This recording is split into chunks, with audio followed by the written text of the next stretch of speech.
आज का deep dive हमें ले जा रहा है हजारों साल पीछे, प्राचीन भारत के कह सकते हैं एक बहुत ही दिलचस्प दौर में। हमारे पास जो स्रोत हैं वो वैदिक आर्यों के भारत में फैलने की कहानी बताते हैं, पर ये सिर्फ एक जगह से दूसरी जगह जाने की कहानी नहीं है, बल्कि वहां जो पहले से लोग रह रहे थे उनके साथ टकराव और फिर मेलजोल की एक लंबी और काफी उलझी हुई दास्तां है। तो चलिए इसकी परतें खोलते हैं। हाँ, और ये कहानी उतनी सीधी है भी नहीं जितनी लगती है। हमारा मिशन यही समझना है कि कैसे कुछ कबीलों की पहचान धीरे धीरे बड़े बड़े इलाकों की पहचान में बदली। ये वो प्रक्रिया है जिसने आगे चलकर भारतीय संस्कृति की नींव रखी। हमारे स्रोत यही बताते हैं कि ये सिर्फ जीत की कहानी नहीं थी, बल्कि एक बहुत ही जटिल लेन देन था। चलिए तो सबसे पहले उस दुनिया में चलते हैं। अगर हम एक वैदिक कार्य की नजर से देखें तो उनका नक्शा कैसा दिखता था? उनका होम बेस क्या था? उनकी दुनिया का केंद्र था सप्त सैंधव, मतलब 7 नदियों का इलाका। आज का जो पंजाब और उसके आसपास का क्षेत्र है वो। ऋग्वेद का नदी सूक्त तो 21 नदियों का जिक्र करता है, जो दिखाता है कि वो अपने भूगोल को कितनी बारीकी से जानते थे। 21 नदियां? हाँ, लेकिन हर नदी का दर्जा कह सकते अलग था। अच्छा, मतलब कुछ नदियां दूसरों से ज्यादा जरूरी थीं। बिल्कुल, जैसे सिंधु नदी को हिरण्यमयी कहा गया है, मतलब सोने वाली। सोने वाली? क्यों? क्यों? क्योंकि व्यापार और खेती के लिए वो बहुत बहुत अहम थी। लेकिन जब बात आस्था की आती है तो सरस्वती को नदी तमा, यानी सबसे पवित्र, सबसे श्रेष्ठ नदी माना गया है। तो एक तरफ आर्थिक जीवन है, दूसरी तरफ आध्यात्मिक। और ये दुनिया, ये कहाँ खत्म होती थी? उनकी सरहदें क्या थीं? स्रोत बताते हैं कि वो पश्चिम में काबुल से लेकर पूर्व में गंगा यमुना के मैदान तक को जानते थे।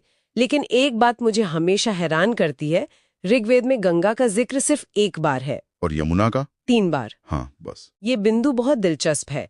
इसका मतलब ये है कि आज जिस गंगा यमुना के मैदान को हम भारतीय सभ्यता का दिल मानते हैं, वो उस वक्त उनकी दुनिया का एक, यूं समझिए, दूर दराज का किनारा था। उनका पूरा फोकस पश्चिम की तरफ सप्तसैंधव पर था। ये दिखाता है कि कैसे वक्त के साथ संस्कृति का केंद्र भी बदल जाता है।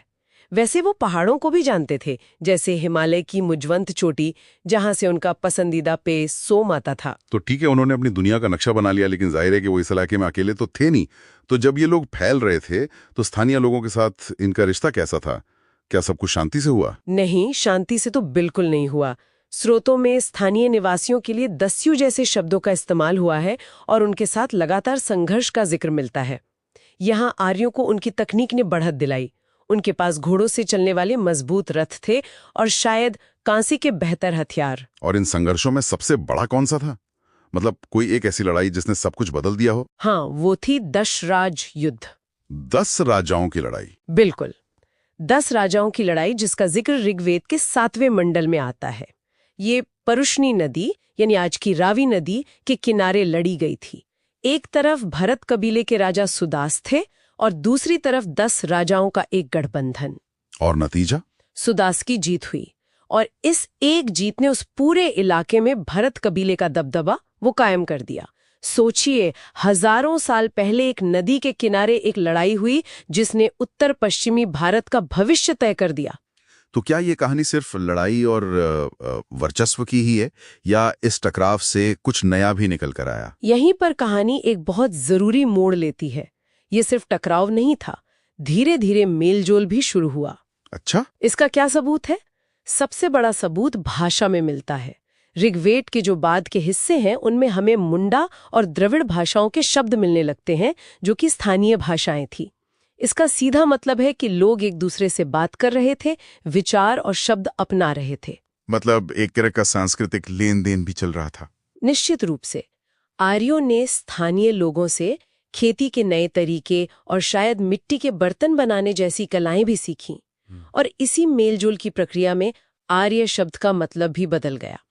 अब ये किसी नस्ल की पहचान नहीं रहा, बल्कि एक खास भाषा बोलने वाले और एक कुलीन संस्कृति का हिस्सा होने की पहचान बन गया। तो अगर हम इस पूरे डीप डाइव को समेटें तो ये विस्तार सिर्फ जमीन पर कब्जा करने के लिए नहीं था। इसकी शुरुआत हुई गविष्ठी से, यानी गायों या चारागाहों की खोज से। लेकिन ये एक ऐसी प्रक्रिया बन गई जिसने लड़ाई और मेलजोल दोनों के जरिए एक बिल्कुल नए समाज को जन्म दिया। और इसी मिली-जुली बुनियाद पर आगे चलकर उत्तर वैदिक काल के बड़े राज्य बने और भारतीय संस्कृति का वो विशाल स्वरूप खड़ा हुआ जिसे हम आज जानते हैं। ये एक दिलचस्प विचार छोड़ जाता है ना? बिल्कुल। स्रोत बताते हैं कि इस पूरे विस्तार का एक मुख्य कारण गविष्टि यानी एक आर्थिक जरूरत थी। तो ये सोचने वाली बात है कि क्या अक्सर किसी भी समाज की सबसे बड़ी आर्थिक जरूरत ही ये तय करती है कि वो दूसरी संस्कृतियों से कैसे मिलेगा, जिसमें शुरुआत में शायद संघर्ष हो लेकिन अंत में किसी न किसी तरह का समन्वय वो जरूरी हो ही जाता है।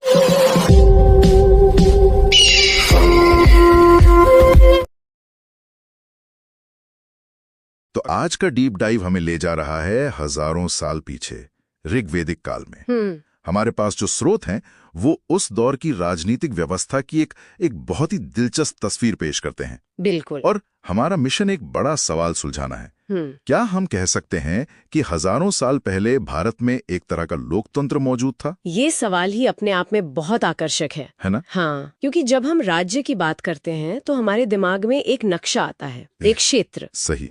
लेकिन ऋग्वैदिक काल में राज्य का मतलब क्षेत्र नहीं बल्कि जन था। मतलब लोग, कबीला। सत्ता जमीन से नहीं लोगों से जुड़ी थी। ठीक है, तो अगर सत्ता लोगों से जुड़ी थी तो फिर उनका जो मुखिया था राजन, वो आज के राजा जैसा तो बिल्कुल नहीं रहा होगा। बिल्कुल नहीं। स्रोत उसे जनस्य गोपा कहते हैं। जनस्य गोपा यानी कबीले का रक्षक। हाँ, उसका मुख्य काम था कबीले की रक्षा करना और खासकर पशुधन की। तभी तो उस दौर में युद्ध के लिए जो शब्द इस्तेमाल होता था वो था गविष्टि। गविष्टि इसका मतलब क्या है? इसका शाब्दिक अर्थ है गायों की खोज। अच्छा, तो इससे ये पता चलता है कि अर्थव्यवस्था के केंद्र में क्या था। बिल्कुल। लेकिन यहाँ सबसे जरूरी बात यह है कि उसके पास आज के राजाओं जैसी असीमित ताकत नहीं थी। तो अगर उसके पास ना कोई स्थायी सेना थी, ना कोई नियमित टैक्स वसूलने का सिस्टम, तो फिर उसकी सत्ता का आधार क्या था? लोग क्यों मानते थे उसकी बात? बहुत अच्छा सवाल है। देखिए, उसकी सत्ता का आधार था कबीले का भरोसा और उसकी अपनी सैन्य कुशलता। लोग उसे स्वेच्छा से बलि देते थे। बलि? हाँ, ये एक तरह का उपहार था, टैक्स नहीं। राजा अपने कबीले पर निर्भर था, कबीला राजा पर नहीं।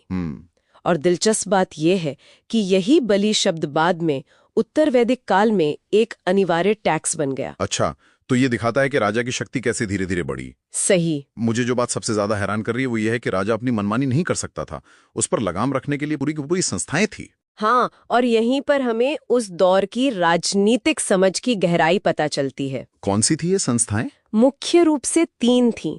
सबसे शक्तिशाली शायद समिति थी। समिति? हाँ, ये आम लोगों की सभा थी, है ना? हाँ, कबीले के आम लोगों की। और इसका सबसे बड़ा काम था राजा को चुनना या पद से हटाना। क्या बात है! मतलब राजा का बेटा राजा बनेगा ये जरूरी नहीं था? बिल्कुल जरूरी नहीं था। ये वंशानुगत शासन पर एक बहुत बड़ा अंकुश था। ये तो बहुत बड़ी बात है। और बाकी 2 संस्थाएं? दूसरी थी सभा। स्रोत बताते हैं कि ये शायद चुने हुए मतलब वृद्ध और कुलीन लोगों की एक छोटी परिषद थी जो राजा को सलाह देती होगी। हाँ, सलाह भी देती थी और न्याय का काम भी करती थी। और तीसरी? और फिर थी विदत। ये शायद सबसे पुरानी संस्था थी। ऋग्वेद में इसका 122 बार जिक्र है। 122 बार? हाँ, और इतिहासकार उपेंद्र सिंह बताती हैं कि इसमें महिलाएं भी सक्रिय रूप से भाग लेती थी। कमाल है। ये सिर्फ चर्चा का मंच नहीं था। युद्ध में लूटे गए माल के बंटवारे जैसे जरूरी आर्थिक फैसले भी यहीं होते थे। तो एक तरह से हजारों साल पहले भी चेक्स एंड बैलेंसेस का एक पूरा सिस्टम मौजूद था। लेकिन क्या ये व्यवस्था उतनी ही आदर्श थी जितनी सुनने में लग रही है? देखिए, मोटे तौर पर ये एक समतावादी ढांचा था, लेकिन आदर्श नहीं कह सकते। मतलब ये कि समय के साथ खासकर ऋग्वेदिक काल के अंत तक चीजें बदलने लगी थीं। कैसे? युद्धों में लगातार जीत से कुछ योद्धा और जो पुरोहित वर्ग थे वो ज्यादा शक्तिशाली होने लगे और उनके पास संसाधन जमा होने लगे। तो ये बदलाव आया कैसे? कोई एक बड़ी घटना थी जिसने इस ढांचे को हिला दिया? हाँ, दसराज युद्ध यानी 10 राजाओं की लड़ाई एक बहुत बड़ा मोड़ था। इस जैसे बड़े संघर्षों ने न सिर्फ सफल राजा की प्रतिष्ठा को बहुत बढ़ा दिया, बल्कि इसने एक नए पेशेवर योद्धा वर्ग को जन्म दिया। अच्छा। यहीं से आप कह सकती हैं क्षत्रिय वर्ग का विचार धीरे धीरे पनपने लगा। और इस नई ताकत ने सीधे सीधे समिति के राजा चुनने के अधिकार को चुनौती देना शुरू कर दिया। तो इसका मतलब ये हुआ कि जो समतावादी व्यवस्था थी जी उसी के अंदर से गैर बराबरी के बीज फूटने लगे थे। बिल्कुल। तो फिर हम अपने शुरुआती सवाल पे वापस आते हैं। इसका क्या मतलब निकलता है? मतलब ये है कि ऋग्वैदिक राजनीति एक कबीलाई लोकतंत्र का एक अनोखा और शायद शुरुआती मॉडल थी। ये परफेक्ट नहीं थी, लेकिन सभा और समिति जैसी संस्थाओं ने राजा को निरंकुश होने से रोकने में एक बहुत अहम भूमिका निभाई। और इसने भविष्य के लिए एक नींव रखी। एक मजबूत नींव रखी भविष्य के भारतीय गणराज्यों और राजतंत्रों के लिए। और जाते जाते हमारे श्रोताओं के लिए सोचने वाली बात, सोचने के लिए एक सवाल छोड़ जाते हैं। अगर हजारों साल पहले जवाबदेही, सामूहिक निर्णय और शासक के चुनाव का सिद्धांत मौजूद था, तो आज की हमारी आधुनिक लोकतांत्रिक संरचनाओं में वे सिद्धांत किस तरह विकसित हुए हैं या कहीं खो गए हैं?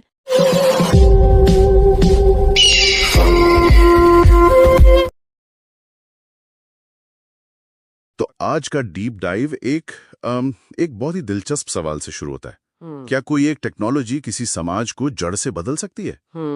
इसे समझने के लिए हम चल रहे हैं उत्तर वैदिक काल में, मतलब 1000 से 600 ईसा पूर्व। हमारे हाथ जो स्रोत लगे हैं वो बताते हैं कि कैसे लोहे के एक छोटे से औजार ने भारत के इतिहास का पूरा रुख ही मोड़ दिया। बिल्कुल, ये वो दौर था जब लोगों का बसेरा, कह सकते हैं, सप्त सेंधव इलाके से खिसक रहा था। और किधर जा रहा था? गंगा यमुना के घने जंगलों वाले मैदानों की तरफ। शतपथ ब्राह्मण में विदेह माधव की एक कहानी भी आती है जो असल में इसी विस्तार का प्रतीक है। वो कहानी जिसमें आग से जंगल साफ करते हुए पूरब की ओर बढ़ते हैं? जी बिल्कुल वही। राजा अपने पुरोहित के साथ मिलकर अग्नि से जंगलों को जलाते हुए पूरब की ओर बढ़ता है। तो हमारा मिशन है ये पता लगाना कि इस मामूली से दिखने वाले लोहे ने कैसे अर्थव्यवस्था, राजनीति और समाज तीनों का खेल हमेशा के लिए बदल दिया। चलिए इसे परत दर परत खोलते हैं। जी। तो कहानी शुरू होती है लोहे से। हाँ, जिसे उस जमाने में श्याम आयस या कृष्ण आयस कहा जाता था। सही। लगभग 1000 ईसा पूर्व के पास है ना? जी, अतरंजी खेड़ा जैसी जगहों पर इसके सबूत मिलने शुरू हो जाते हैं और इसका असर बहुत जबरदस्त था। कैसे? देखिए, लोहे की कुल्हाड़ियों से पहली बार गंगा के वो जो घने जंगल थे उन्हें काटना मुमकिन हुआ। हाँ, और लोहे के फाल वाले हल से वहां की सख्त जमीन को जोता जा सका। इसने अर्थव्यवस्था का आधार ही बदल दिया। पशुपालन से सीधा खेती पर। बिल्कुल। और खेती से आया अधिशेष, सरप्लस। मतलब अब लोग सिर्फ पेट भरने के लिए नहीं बल्कि उससे कई ज्यादा अनाज पैदा कर रहे थे। और यही अधिशेष, यही असली गेम चेंजर था। अच्छा। ये सिर्फ अनाज नहीं था, इसी की बदौलत समाज में कारीगरों, पुजारियों और सैनिकों का एक ऐसा वर्ग उभला जिन्हें अब खुद खेती करने की जरूरत नहीं थी। वाह, मतलब स्पेशलाइजेशन शुरू हो गया। जी, समाज का ये बंटवारा पहले कभी मुमकिन ही नहीं था। इसने स्थायी बस्तियों की नींव रखी और आबादी बढ़ने लगी। मतलब ज्यादा अनाज का मतलब है कि अब लोग एक ही जगह पर टिक कर रह सकते हैं। लेकिन अगर सब एक जगह रहेंगे तो कोई ना कोई तो व्यवस्था बनाने वाला भी चाहिए होगा। क्या यहीं से राजनीति ने करवट ली? बिल्कुल सही पकड़ा। वो व्यवस्था बनाने वाला ही राजा था। छोटे छोटे कबीले जिन्हें जन कहते थे, वो अब मिलकर बड़े इलाके बन गए, जिन्हें जनपद कहा जाने लगा। हाँ, जैसे एक बहुत अच्छा उदाहरण है भरत और पुरु कबीलों का। जिनके मिलने से कुरु जनपद बना। जी। एक मिनट, स्रोत में राजा के लिए पहले गोप शब्द इस्तेमाल हुआ है, जिसका मतलब है गायों का रखवाला, और बाद में भूपति यानी जमीन का मालिक। ये छोटा सा शब्द बदलाव तो पूरी कहानी कह रहा है। शानदार अवलोकन। सत्ता अब मवेशियों से हटकर जमीन पर आ गई थी। तो राजा का एक बिल्कुल नया अवतार देखने को मिलता है। हाँ, अब वो सिर्फ कबीले का सरदार नहीं बल्कि जमीन का मालिक था। और अपनी इस नई ताकत को दिखाने के लिए राजसूय, अश्वमेध और वाजपेय जैसे बड़े बड़े यज्ञ होने लगे। मतलब शक्ति प्रदर्शन। एक तरह से हाँ। और राजा की मदद के लिए रत्नी नाम के 12 अधिकारी होते थे। और जो पुरानी लोकतांत्रिक संस्थाएं थी जैसे सभा समिति, उनकी अहमियत वो कम हो गई। तो मतलब राजा ज्यादा शक्तिशाली हो गया और जमीन की अहमियत बढ़ गई। इसका सीधा असर तो परिवार और समाज पर भी पड़ा होगा, है ना? खासकर संपत्ति के बंटवारे को लेकर। बहुत गहरा असर पड़ा। वर्ण व्यवस्था जो थी वो अब कर्म के बजाय जन्म पर आधारित होने लगी। ओह, और जैसे ही खेती वाली निजी संपत्ति का विचार मजबूत हुआ, महिलाओं की स्थिति पर असर पड़ा होगा। बिल्कुल, महिलाओं को पैतृक संपत्ति से बाहर कर दिया गया और उनके उपनयन जैसे संस्कारों पर भी रोक लग गई। उनकी सामाजिक स्थिति में भारी गिरावट आ गई। लेकिन क्या हम ये कह सकते हैं कि सिर्फ लोहे की वजह से महिलाओं की स्थिति में गिरावट आई, या समाज में पहले से ही कुछ ऐसे बदलाव हो रहे थे जिन्हें इस नई तकनीक ने बस तेज कर दिया? सवाल बहुत अच्छा है। यकीनन कुछ प्रवृत्तियां पहले से मौजूद होंगी, लेकिन जमीन पर आधारित अर्थव्यवस्था ने उस आग को हवा दे दी। इसी दौर में जीवन को मुनज़्ज़म करने के लिए 4 आश्रमों की अवधारणा भी विकसित हुई। ब्रह्मचर्य, गृहस्थ, वानप्रस्थ और संन्यास। जी, जिसका पहला जिक्र हमें जाबालोपनिषद में मिलता है। समाज अब ज्यादा व्यवस्थित था, पर कम लचीला भी। तो लोहे का फाल सिर्फ जमीन नहीं जोत रहा था, वो तो पूरे समाज की एक नई तकदीर लिख रहा था। कबीलों वाली सादगी खत्म हुई और एक जटिल, ऊंच नीच वाले समाज और राजतंत्र का जन्म हुआ। एक तरह से ये उस दौर का स्टार्टअप कल्चर था। एक नई तकनीक आई, लोहा। हाँ, उसने पूरे मार्केट यानी अर्थव्यवस्था को डिसरप्ट कर दिया और फिर नए नए प्लेयर मतलब जनपद उभर कर आए। और यही वो नींव थी। जी, यही वो नींव थी जिस पर आगे चलकर 6ठी शताब्दी ईसा पूर्व में भारत का दूसरा शहरीकरण और शक्तिशाली महाजनपदों की इमारत खड़ी हुई। ये सोचने पर मजबूर करता है कि इतिहास में कितनी बार किसी एक तकनीकी खोज ने एक पूरी सभ्यता की दिशा और नियति को हमेशा के लिए बदल दिया है।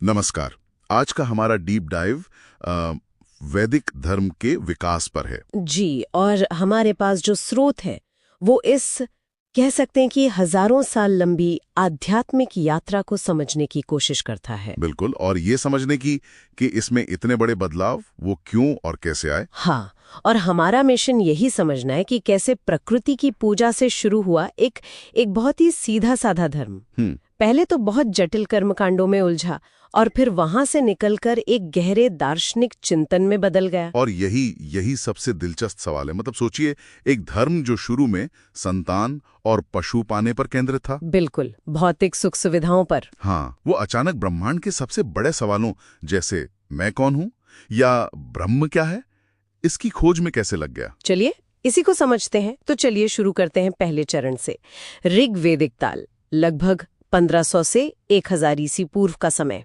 इस सोर्स में एक बड़ी दिलचस्प बात यह है कि उस दौर के आर्य वो प्रकृति की शक्तियों से डरते भी थे और उनका सम्मान भी करते थे। एक तरह का मिला जुला भाव था। हाँ, बिल्कुल। उन्होंने बारिश, तूफान, आग, इन सब चीजों का मानवीकरण कर दिया। बिल्कुल। और फिर देवता बनाए, जैसे वरुण, इंद्र, अग्नि। और इंद्र तो उस समय के जैसे सुपर हीरो थे। ऋग्वेद में उन पर 250 से ज्यादा सूक्त हैं। पुरंदर भी कहा गया है उन्हें, मतलब किले तोड़ने वाला। बिल्कुल, जो उस दौर के संघर्ष को भी दिखाता है। और पूजा का लक्ष्य क्या था? कोई मोक्ष या स्वर्ग नहीं, बल्कि बहुत ही व्यवहारिक चीजें। हाँ, अच्छी फसल, ज्यादा मवेशी, युद्ध में जीत।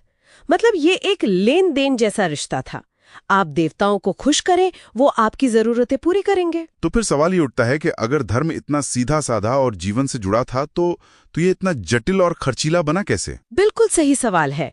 और यहीं से दूसरा चरण शुरू होता है, उत्तर वैदिक काल का। अच्छा, देखिए, हुआ ये कि जब लोग स्थायी रूप से बसने लगे, खेती अर्थव्यवस्था का आधार बनी और छोटे छोटे राज्य उभरने लगे, तो धर्म का स्वरूप भी बदलने लगा। जाहिर है, समाज बदल रहा था तो धर्म भी बदलेगा। हाँ, अब राजाओं को अपनी शक्ति दिखानी थी, अपना वैभव दिखाना था, और इसके लिए बड़े बड़े यज्ञ होने लगे। और पुराने देवता भी पीछे छूट गए होंगे। बिल्कुल, इंद्र जैसे देवताओं की जगह प्रजापति मतलब निर्माता, विष्णु यानी संरक्षक और रुद्र संहारक, इन नए देवताओं ने ले ली। और यज्ञ, जैसा आपने कहा, वो अब सिर्फ प्रार्थना नहीं रहे। नहीं, अब वो शक्ति प्रदर्शन का जरिया बन गए थे।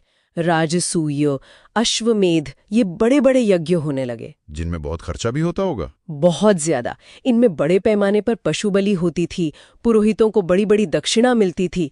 तो ये सिर्फ एक धार्मिक बदलाव नहीं था, ये एक तरह से सामाजिक राजनीतिक शक्ति का केंद्रीकरण था। अच्छा, मतलब ज्ञान और मोक्ष का रास्ता कुछ ही लोगों के हाथ में सिमट गया था। बिल्कुल। वाह, तो मतलब धर्म एक तरह से कह सकते हैं कि आम आदमी की पहुंच से बाहर होता जा रहा था। जी, और जब भी कोई व्यवस्था इतनी जटिल और महंगी होती है तो उसके खिलाफ एक प्रतिक्रिया होती ही है। और वही हुआ। हाँ, वही हुआ। इन कर्मकांडों के खिलाफ एक बहुत जबरदस्त बौद्धिक विद्रोह हुआ, जिसे हम उपनिषद कहते हैं। उपनिषद, जिसका मतलब ही है गुरु के पास बैठना। जी, ये एक तरह से उस समय का स्पिरिचुअल डिसरप्शन था। सोर्स में एक बहुत ही पावरफुल तुलना है। मुंडकोपनिषद में यज्ञ की तुलना एक टूटी हुई नाव से की गई है, जो संसार रूपी सागर को पार नहीं करा सकती। ये तो सीधे सीधे पूरी कर्मकांड परंपरा पर हमला था। बिल्कुल, एक क्रांतिकारी विचार था उस समय के लिए। उपनिषदों ने कहा कि असली खोज बाहर नहीं, भीतर होनी है। आत्मज्ञान पर जोर दिया। हाँ, उनका जो केंद्रीय विचार था वो था अद्वैत, यानी आत्मा और ब्रह्म जो परमात्मा है वो एक ही है। और यहीं से पुनर्जन्म और मोक्ष की बात भी शुरू हुई। पहली बार पुनर्जन्म के चक्र से मोक्ष पाने को जीवन का असली लक्ष्य माना गया। तो अगर हम इसका सार देखें तो वैदिक धर्म का विकास ये बाह्य से आंतरिक की ओर एक यात्रा थी। हाँ, इसने भारतीय दर्शन को तत्वमसी जैसा गहरा विचार दिया, वह तू ही है। हाँ। लेकिन इसका ये मतलब नहीं कि कर्मकांड पूरी तरह से खत्म हो गए। अच्छा, तो दोनों परंपराएं साथ साथ चलती रहीं। हाँ, कह सकते हैं कर्मकांड की परंपरा कभी पूरी तरह खत्म नहीं हुई, लेकिन उपनिषदों ने एक वैकल्पिक रास्ता जरूर खोल दिया। और शायद यही जमीन थी। बिल्कुल, यही वो दार्शनिक जमीन थी जिसने आगे चलकर जैन और बौद्ध धर्म जैसे नए विचारों के लिए रास्ता तैयार किया, जिन्होंने कर्मकांड का और भी मुखर होकर विरोध किया। जी। तो हमारा सोर्स हमें यहाँ तक तो लाता है, पर एक सवाल जरूर छोड़ जाता है। क्या आज भी हमारे सामाजिक या व्यक्तिगत जीवन में व्यवस्थाएं इतनी जटिल हो जाती हैं कि उनके भीतर से ही एक सरल मौलिक सत्य की खोज के लिए एक आंतरिक विद्रोह शुरू हो जाता है?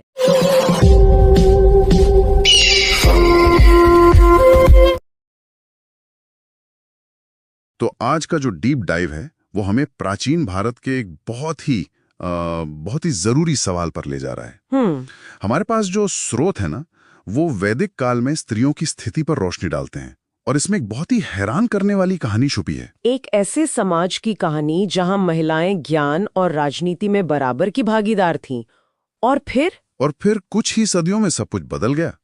तो हमारा मिशन यही समझना है कि आखिर ये गिरावट आई क्यों और कैसे। और ये कहानी शुरू होती है ऋग्वैदिक काल से, यानी लगभग 1500 से 1000 ईसा पूर्व, और उसकी तस्वीर आज के हिसाब से भी मतलब काफी प्रगतिशील लगती है। हाँ, उस समय का जो समाज था वो कबीलाई था। बिल्कुल। अर्थव्यवस्था पशुपालन पर टिकी थी। जमीन किसी एक की नहीं बल्कि कह सकते हैं कि पूरे कबीले की होती थी। और इसी बनावट का सीधा असर महिलाओं की स्थिति पर दिखता है ना? हाँ, बिल्कुल। जैसे उन्हें उपनयन संस्कार का हक था, अब ये सिर्फ एक रस्म नहीं थी, इसका मतलब शिक्षा का अधिकार। सीधा सीधा शिक्षा का दरवाजा खुला था उनके लिए। तभी तो लोपामुद्रा घोषा और अपाला जैसी विदुषी महिलाओं ने ऋग्वेद की ऋचाओं तक की रचना की। वो सिर्फ ज्ञान ले नहीं रही थी, वो ज्ञान रच रही थी। सही बात है। और ये भागीदारी सिर्फ ज्ञान तक ही नहीं थी। अच्छा। उस दौर की जो राजनीतिक सभाएं थी, जैसे सभा और विदत, उनमें महिलाएं सक्रिय रूप से हिस्सा लेती थीं। मतलब कबीले के बड़े फैसलों में उनकी आवाज थी।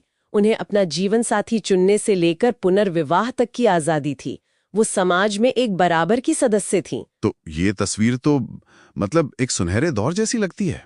एक ऐसा समाज जहां औरतें पढ़ी लिखी हैं, राजनीतिक रूप से सक्रिय हैं, अपने फैसले खुद ले रही हैं। तो फिर सवाल ये उठता है कि गड़बड़ कहाँ हुई? ऐसा क्या बदला कि ये सब कुछ उलट पुलट गया? और यहीं पर कहानी आप कह सकते हैं कि एक बहुत दिलचस्प मोड़ लेती है।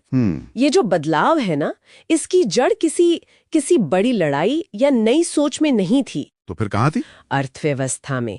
उत्तर वैदिक काल यानी 1000 से 600 ईसा पूर्व तक आते आते समाज कबीलाई नहीं रहा, कृषि प्रधान हो गया। हाँ, गंगा के मैदानों में लोहे के इस्तेमाल से खेती बढ़ी, और अब धन का सबसे बड़ा स्रोत पशु नहीं बल्कि जमीन बन गई। अच्छा, तो अर्थव्यवस्था पशुओं से हटकर जमीन पर आ गई। हाँ, लेकिन इसका महिलाओं की स्थिति से क्या लेना देना? सीधा और बहुत गहरा लेना देना है।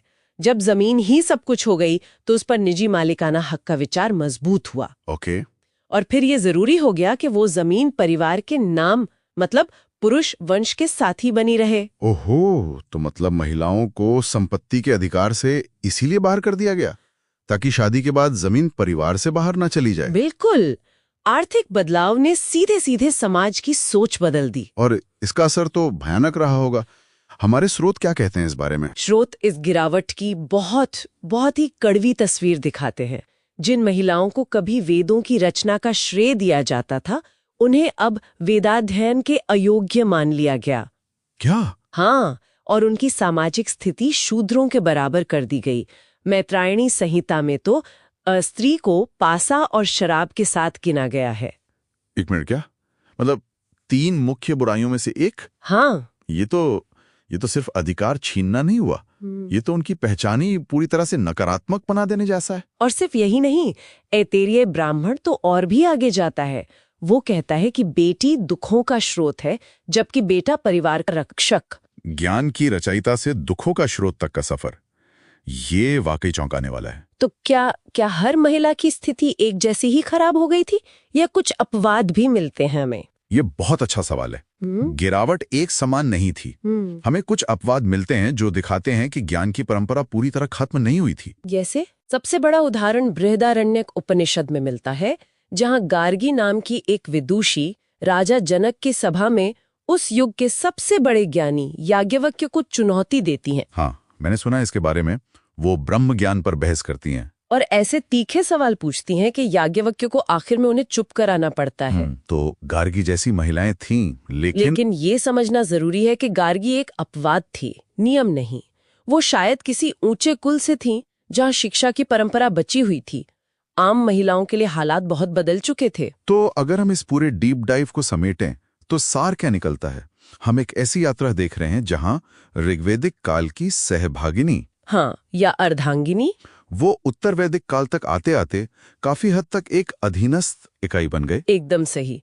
जैसा कि इतिहासकार आर.एस. शर्मा ने बताया है, उत्पादन के साधनों यानी जमीन पर पुरुषों का एकाधिकार हो जाने और युद्ध प्रधान समाज ने स्त्रियों की स्थिति को गौण बना दिया। और इसी दौर ने आने वाली सदियों के लिए भारत में कठोर पितृसत्तात्मक समाज की नींव रख दी। बिल्कुल, जिसका असर हम आज तक देख सकते हैं। ये डीप डाइव हमें एक बहुत जरूरी बात सिखाता है, कैसे अर्थव्यवस्था में आने वाले बड़े बदलाव समाज के आधे हिस्से की आजादी और सम्मान को सीधे तौर पर प्रभावित कर सकते हैं।